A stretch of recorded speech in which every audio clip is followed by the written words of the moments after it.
Here are 3 players to watch in the NCAA tournament that if you don't know, you better ask somebody. Everyone just loves New Mexico to upset number 6, have the potential to go at least one more round. Deron Holmes, Shahade Wells, and Enrique Freeman, 3 players you have to know about.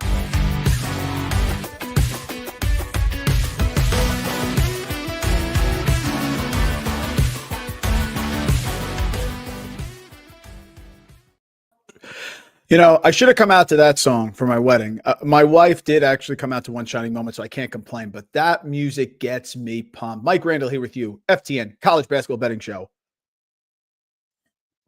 Second cup of coffee because I was up late last night watching the NFL game as well as getting these college basketball lines for you. And boy, did we have a night last night. 6-1 across the board. FTN College Basketball Discord was hopping. Only one we missed. Grambling State by a half against Florida with all the craziness going down in Florida right now. We'll take it here. It was a great, great night. Looking forward to having another great night today on Tuesday. So as you know, what I do is I put my lines together. I go through all the games, sides, and totals, and I project the lines using power ranking, using my analysis, and then I compare to the biggest edges that I can find on the books. Now, I'm going to go through all the plays. There's a lot of questions that come out. How do you know which ones you're playing, which ones you're putting in the FTN Discord, which one you're not? I'm going over through all the games that I can because people who watch this show, as you're growing with us and we're expanding, getting better than ever, every year, you have an interest in different games. So I want to cover as many as possible, and I'll mention whether they're official play, whether it's a lean, whether there's some information I want to see that's going on, like one game tonight in particular. We'll see how it goes. Comments are flying. Got to get it in. Hail State, baby, 3-0. Austin off to a great start. Really doing very, very well. Chris Jan's best coach out there, and Jameson back in the house for some partying. Let's go. Dan Peralt, keep fading Virginia. You know we will, my friend. By the way, nice comeback, Dan. By the way, North Carolina. I was ready to trash talk you, send you a message when you're getting killed by Kansas, but you came back. Boy, that team just won't quit despite Hubert Davis' best ability. Here we go. Let's get to it. What do we learn? I want to start with this first. What do we learn? Thoughts just to keep fresh on some teams that may be playing tonight or later in the week. What are we thinking about? I still love Gonzaga. The Zags are awesome. They had a terrible shooting night against Arizona State. We love to fade Bobby Hurley, and for some reason they hung around, okay? As they say in Rounders, hanging around. And they couldn't make threes. So if Gonzaga's not going to make threes, they're going to struggle. They did have the bigs inside. You know, Ike can dominate the West Coast Conference, but he's not going to dominate even Arizona State as much as they're not good. But I still like Gonzaga. I'm on the Zags. I'm fine with it. No problem.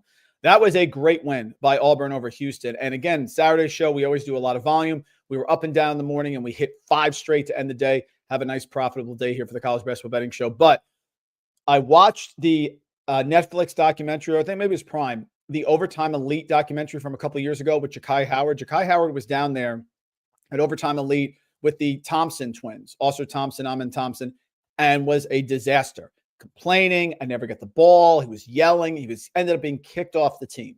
Came back the next year when the Thompson brothers weren't there, and by all accounts was fantastic and dominant. I mean, he's a superior athlete, really explosive, sort of like a Josh Smith-like player for those who know the NBA from the Hawks. And then the video goes viral because Miles Kelly is on fire from three-point range, the Georgia Tech transfer, when Houston is rolling our Vermont Catamounts. Auburn is rolling our Vermont Catamounts. And Ja'Kai Howard's in the corner pouting the entire time. The video was not made for that reason, but Howard is pouting. And then, of course, there's a brawl on the plane between him and someone else, which, by the way, for all of us that play basketball, you know, there's a fight on the floor. It gets separated in literally 3 seconds. So the idea that that fight went on long enough that the pilot had to turn the plane around Auburn is incredible. But the Tigers go, they beat Houston in Houston, not at the Fertitta Center, but rather at a unique venue, but with still home court advantage. Great win for Auburn. I love them. Wizard of Odds, TJ Altenberger down in Iowa State continues to do what he does. That we hit one of those last night. We hit the team total under 57.5. It got to 56. And the Missouri-Kansas State Kangaroos were hot, but they still were able to hold them down because their defense, their team unity, their style, with Tony Bennett retiring, is the premier style here in terms of slowing it down in college basketball. St. John's can't make jumpers. They don't make jumpers. A team that you're going to have teams that are going to be able to hang around with them and keep these games close, but they eventually wear you down. They eventually hit shots. They're able to get you turnovers. And once they do that, they are unstoppable. So Pitino has that system, and he grinds you down over and over again. So even though they struggle, they're eventually able to get going and make some shots. The Florida situation is a nightmare. He coached the game last night, which I think is crazy. And I know it's innocent until proven guilty, but this is they've been investigating him for quite some time. If there was nothing to it, I feel like they would have just moved away. Disaster situation. I'm going to keep fading it until the cows come home because Grambling State only missed by a half. There's going to be issues there. It's just a bad, bad situation, and it's in the hands of the courts, and they're not saying much. But I don't know how Todd Golden is coaching right now at Florida. I'm going to step out after this. I'll see myself out. I think Maryland could be the best team in the Big Ten. Not impressed with Purdue last night. Thank you, Yale, for that cover. Michigan State tonight, you'll see they'll be physical. They'll fight. They'll bang inside a little bit, but they don't have the horses. I know there's Michigan, but I wasn't thrilled with them either. Illinois, where are we going here? I'm maybe going to Maryland with Derek Queen, the freshman inside. You have Celta Miguel, who shoots the lights out. It came from USF last year. I like this team so far. Maryland's defense, Kevin Willard, are we supporting him? I think we are. I think Maryland's the best team in the Big Ten. Mike Woodson, you got me. I got all excited, did a little 0.2 money line for you there on the game, which I thought was super close with Eastern Illinois. Then you blew their doors off second half with the big men. Mike, I'm coming for you. You don't have guards in 2024, 2025. You're not going to be able to find consistency. I'm fading Mike Woodson in Indiana, and I get it. They wore him down with their physicality, but I thought Eastern Illinois was very live in that game. Great job by Yale on the road. Ivies are always tough. And Scott Cross covers. Let's end it with that. All right, moving on to today's picks. Here we go. Coming up, comments flying around. Let's see what we got. North Florida, Georgia. I will talk to you about that one, Dan. I know. Let's go, Trevor, in the house. Grambling, covering versus the big guys. Yeah, you probably got the line, Trevor. I got it right away at 23.5. But if you waited till the next morning, you got 24.5 and you were fine. Only 2 second chance points. I get that. Ohio State's good too, Austin. I'm fine with that. I do like Ohio State. They were impressive last night. Should have taken them against Youngstown with the new coach. That was a mistake on my part. I like Ohio State, but I think Maryland's right there. And I guess I'm just more shocked because I normally don't like Kevin Willard. Here we go. Today's picks. This number was what? 6.5, maybe 7. Listen, Duke and their freshmen are very impressive. Cooper Flagg, Con Knuppel, all those people, fine. This is still a young team. This is still a team that has Caleb Foster, who's a sophomore, Flagg's the freshman, Knuppel's the freshman. Proctor is okay. He was disappointing last year. He's solid.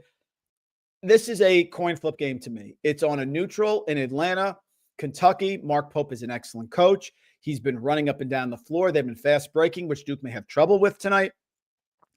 Lamont Butler is a big-time winner. Otega Owe has been fantastic. Jackson Robinson just had a great game. Andrew Carr inside is going to be a problem. 5.5 is too much. It's a coin flip game. I like Kentucky. I'll take the 5.5 points tonight. Mark Pope's a really good coach. This isn't the Cal Kentucky Wildcats where we don't have any schemes. There'll be some schemes tonight for these freshmen, and they're still freshmen in their third game in college with Duke, with John Shire, who I'm not a huge fan of here. So we're going to take the 5.5 with Kentucky. Love St. Joe's coming off their bad loss. St. Joe's has really struggled here, struggled with their shooting. But I think they're going to get right in this spot against a Villanova team that is struggling across the board. St. Joe's just lost at home to Central Connecticut. So you are getting a huge discount on them. They are shooting terribly right now. Central Connecticut, they were 7 of 30 from three-point range. Eric Reynolds, who's fantastic, dynamic senior for St. Joe's, 1 of 11 from three-point range. That's going to regress. Villanova always wants a slow pace also, so points at a premium.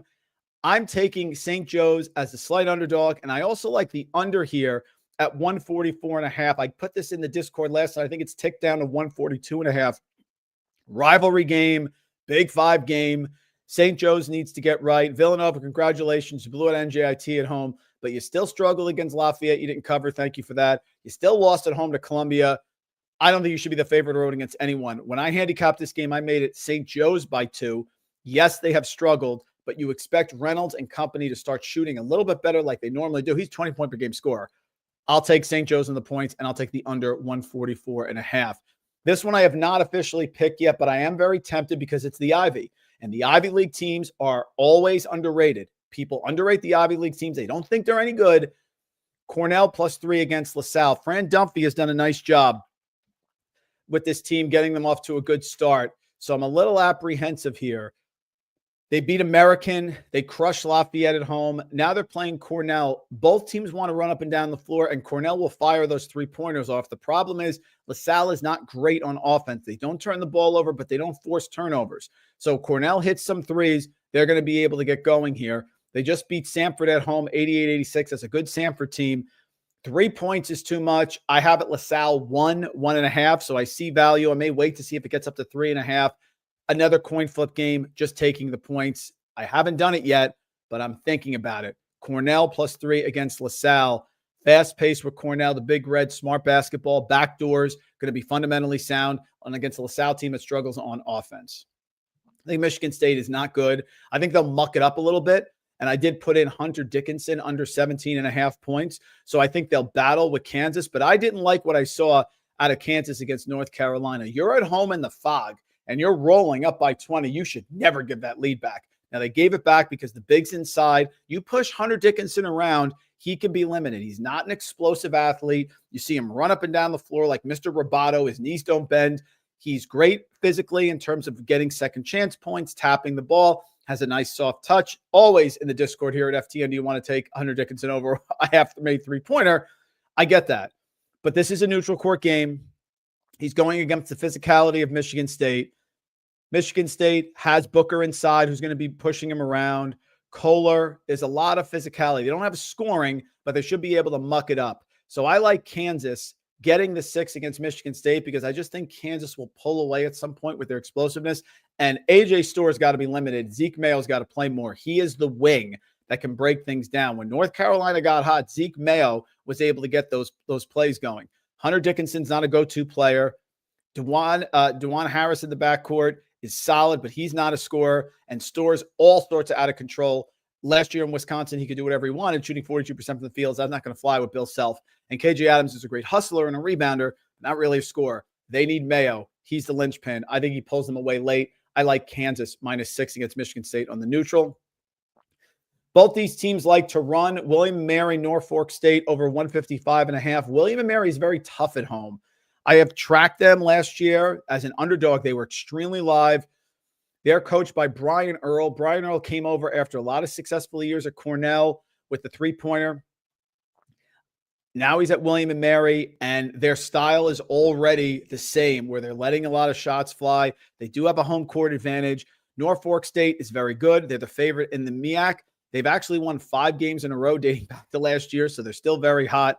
They started with 3 wins. They just beat James Madison at home, but this is the first away game, and I think points are going to be scored. They're going to get up and down the floor. They're fine running. They shoot well from 3, Norfolk State. They're good on the interior, and I think William & Mary at home is going to be able to hit those 3-pointers, and Earl's going to let them fly. So I'm leaning to the over. I think we get to 160 in this game, like an 84-78, something like that. Close game. I also like William & Mary, but the line is pretty much where I have it at. If you're not taking Colgate against Syracuse, are you even trying here? Let's look at the last few times these teams have played. And I'm not in love with Adrian Autry. I didn't love him last year, but he did a good job in his first year, 20-12. But remember, sometimes when we don't like a coach, we get burned in the first year. We don't get off the ship. We double down. I'm doubling down against Adrian Autry here, following the legend that's Jim Boeheim. Syracuse this year beat Lemoyne 86-82, so get nervous there. And now they play Colgate. Last few years, Syracuse has played Colgate. They hosted Colgate last year with Autry, and they won 79-75. The year before at home, they lost with Boeheim to Colgate 80-68 by 12 points. Year before, they lost at home to Colgate 100-85. So Colgate is super comfortable playing against Syracuse in the Carrier Dome. They shoot the 3. They are the favorite in the Patriot yet again. They're very well coached. 11.5, I'll take it. If Adrian Autry can magically get a team together that just barely beat Lemoyne and pound a team that owns them, absolutely owns them, even at the Carrier Dome, I'll take my chances. Colgate plus 11.5.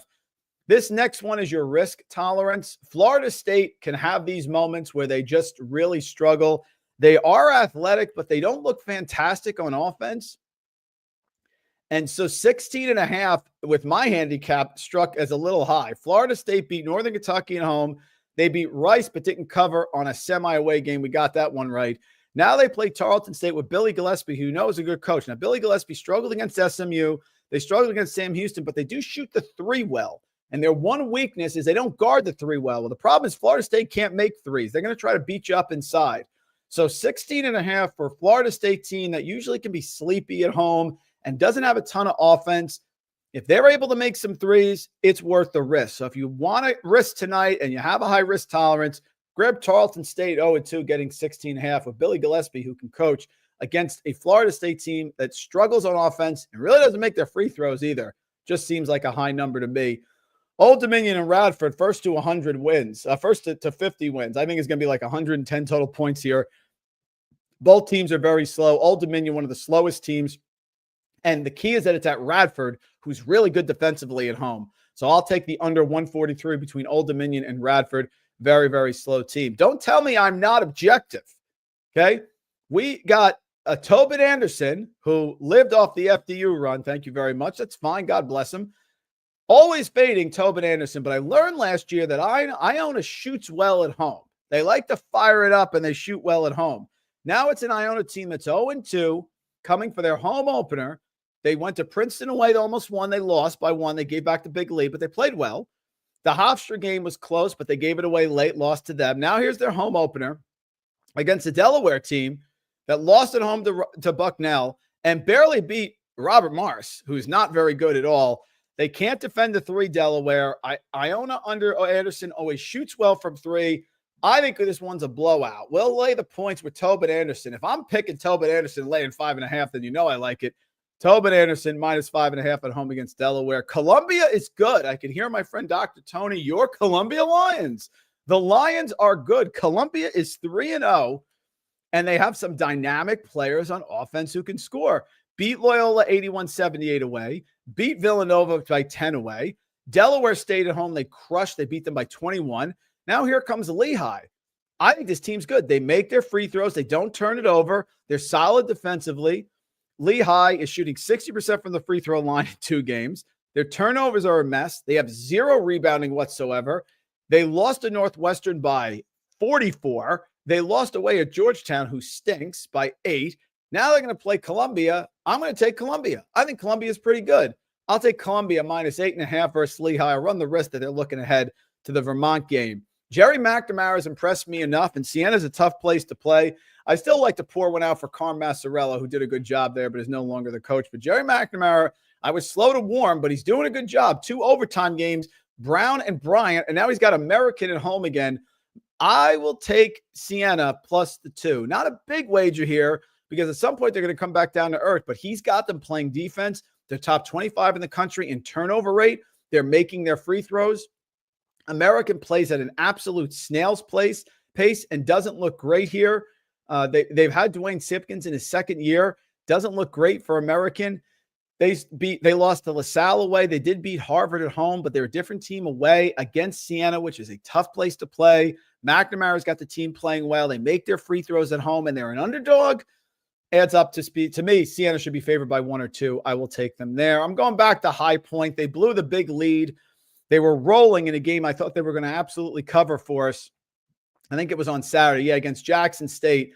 They were destroying this. They had 43-19, and then they just got sleepy, and Jackson State came all the way back. They'll learn from that.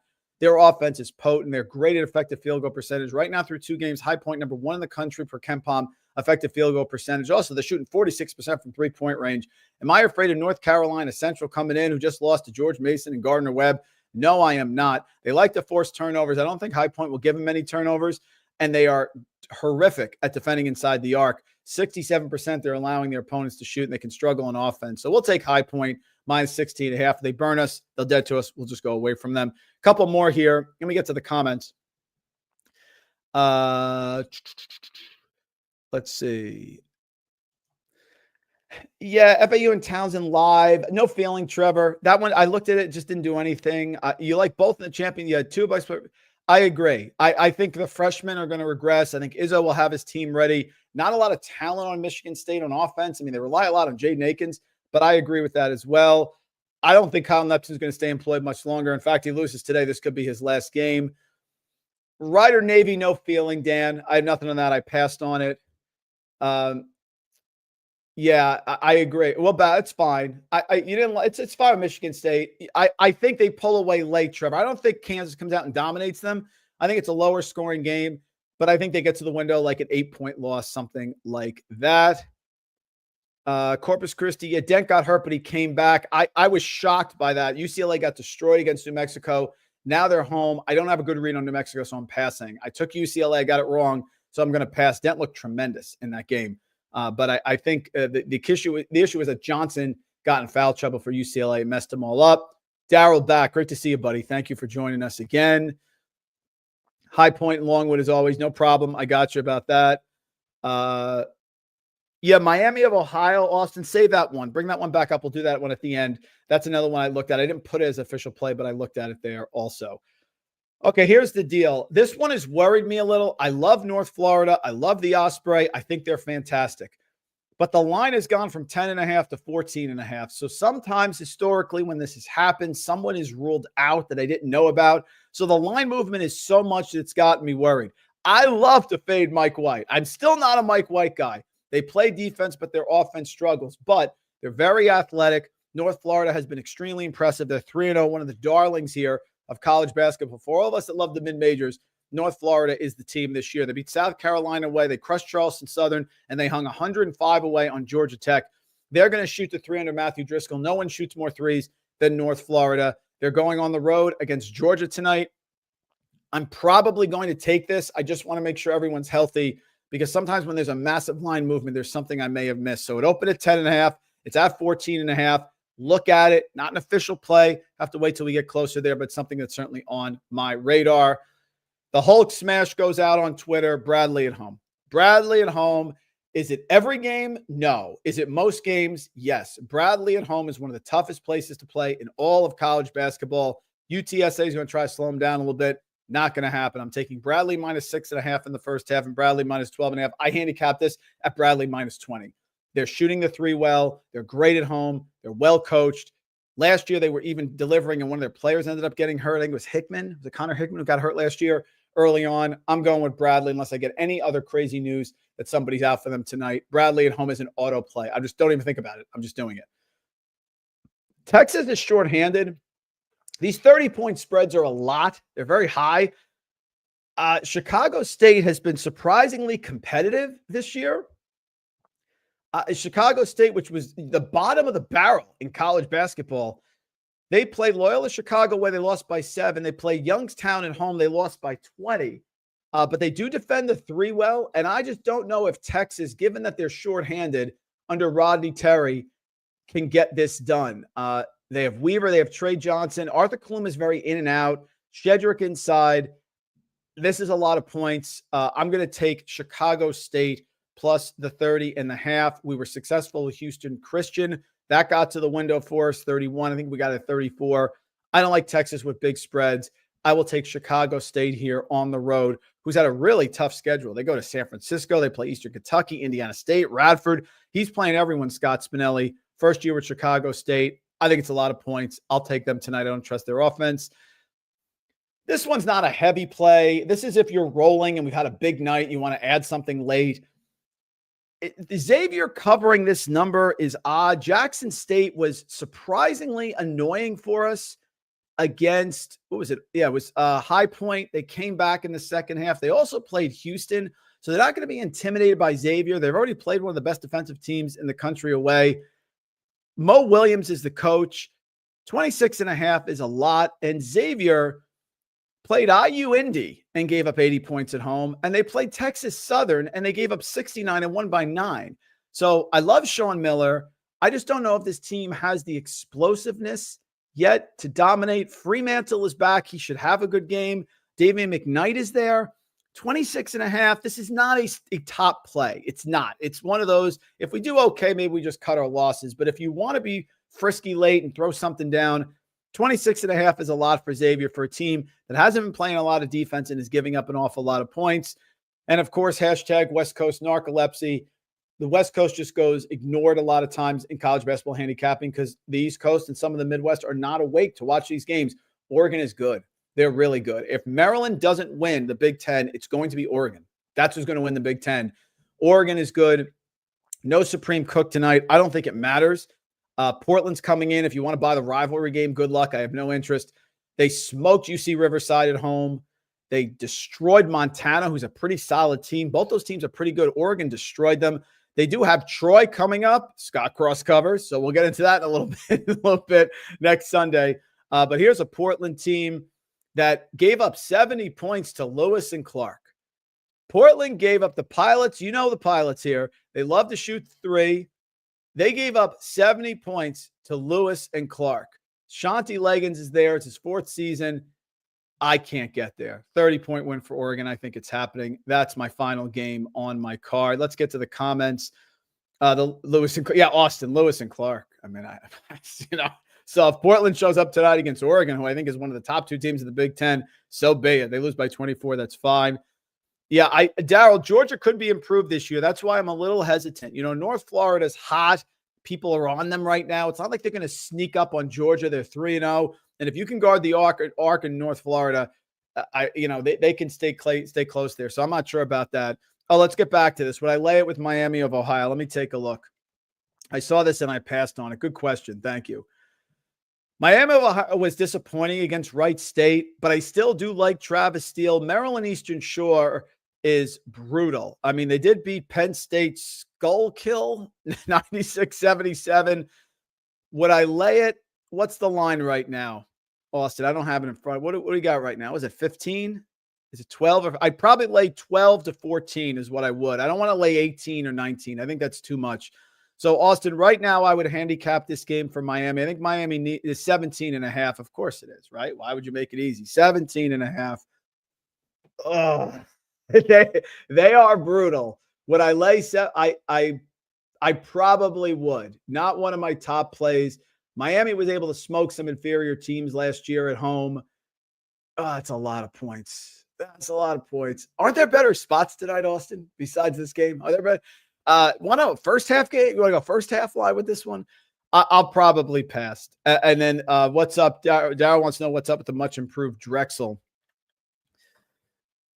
Yeah, Drexel tonight at Temple. Zach Spiker, good job. Very solid. They destroyed Colgate. That is a frisky game. Temple coached by Adam Fisher. Temple team looks really good, but this is a Big Five battle. What I'll go with, Daryl, is I'll take the points here with Drexel. If you're going to go with a team, I'll take Drexel because their defense is so solid. I think this is a good slog game, maybe a good under tonight for you. I'll take Drexel and the points in the rivalry game. Yeah, Austin, I think there's better spots. I do. I want to get there for you. If you told me 15, I'd say lay it. 17.5, I feel like that's a 3 at the buzzer, like we lost the Florida game the other night, which was really frustrating. That's going to do it, folks. Mike Randle, FTN College Basketball Betting Show. We're flying. We're off to a great start. Almost up 10 units in sides in 1 week. Sides are our thing. You know that. We'll sprinkle in some of the props and the totals as well. Make sure you join us here, ftnfantasy.com. Get a subscription. You can use the promo code College Basketball Show, as you see on the bottom of the screen. Get yourself a subscription. NBA, all the models are flowing here. Frank Brank's got his picks in there already. We just added Ryan Coleman as a person who's doing analysis for us. He's a great guy from Fantasy Pros, Betting Pros. Walt Waddell never sleeps. And my boy Gus Kearns is going to be with us as well very, very soon. So as always, thank you. Trevor, I appreciate you, brother. Thanks for joining me. We'll be back Thursday, 1:30, Tuesdays, Thursdays, 1:30, and Saturday at 10 o'clock. Don't say I didn't tell you. Let's get to the window. Keep the momentum going. FTN family. Here are 3 players to watch in the NCAA tournament that if you don't know, you better ask somebody. Everyone just loves New Mexico.